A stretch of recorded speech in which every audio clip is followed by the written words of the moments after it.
I've been sensing a little frustration out of the weather office today in that this isn't interesting enough right now for late November, almost December. It's very boring, and it's not even in like a good for everyone else kind of way. Like early November to mid-November when it was 70. Pretty special. I was bored, but I was also happy. Yeah.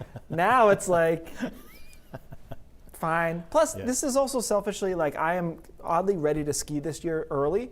Usually I don't Well, there you go. show up till December. Nature says, and "Ha." it is, I mean, you can still do You it. make plans and they say, ha. Yeah, and I should know better at this point. But, you know, we got to 50 today in Wisconsin, 49 in Portland, 51 in Sanford. Maybe didn't feel quite as warm as that because it was breezy for the first half of the day, but still a mild day above average. Now tonight, because it's clear, temperatures are going to drop pretty quickly into the 20s in most spots, low 20s into the mountains, and then single digits possible in northern Aroostook County, especially, no surprise there, 7, 8 degrees by early tomorrow morning. Tomorrow is, on the whole, a sunnier day compared to today, more consistently sunny, but it's also cooler. We end up in the upper 30s to around 40 degrees, especially over southern Maine. We probably can pop to 40, but you get away from the coast a little bit, and you're probably staying 37, 38 degrees, which is below average for this time of the year, but it won't feel frigid. The sun will help. Clouds come in tomorrow night.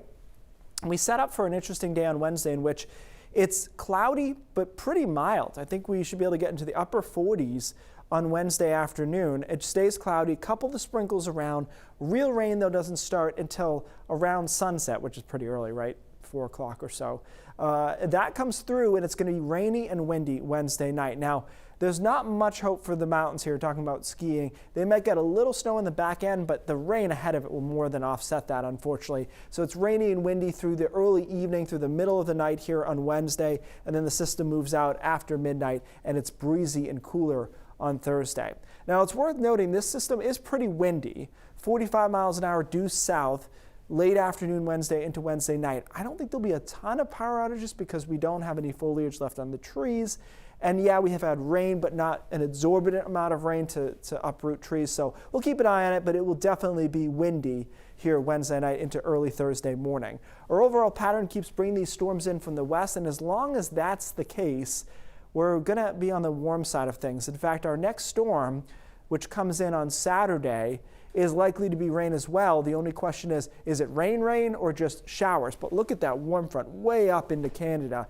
And again, with that kind of as the theme, we're going to have a hard time getting much done snow-wise. Now, guys, in the weather weenie circles, which you may not be a part of, there's a lot of talk already about a change in the pattern through, kind of about mid-December. Something called the NAO, it's a North Atlantic Oscillation, is going to go negative. Historically, that lines up for snow with us, but that's just a pattern. It's a broad stroke. Keep an eye on it as we get closer. Gives you something to pique your interest at least. It's pretty bad when we're looking out that far. Things have gone wrong. Thank you, Keith.